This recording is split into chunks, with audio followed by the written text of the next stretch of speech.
కాళోజీ నారాయణరావు గారి జన్మదినం సందర్భంగా మనం ఈరోజు తెలంగాణ రాష్ట్ర భాషా దినోత్సవం జరుపుకుంటున్నాం.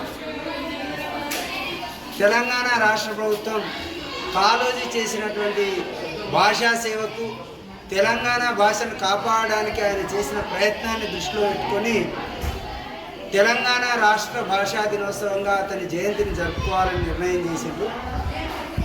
కాళోజీ నారాయణరావు ఒక సామాజిక కార్యకర్త.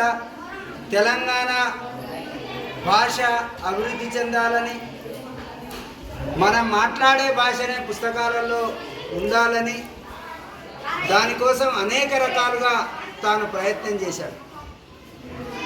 ప్రజల పక్షాన ఉండి నా గొడవ పేరుతో అతని కవిత్వాన్ని వినిపించారు.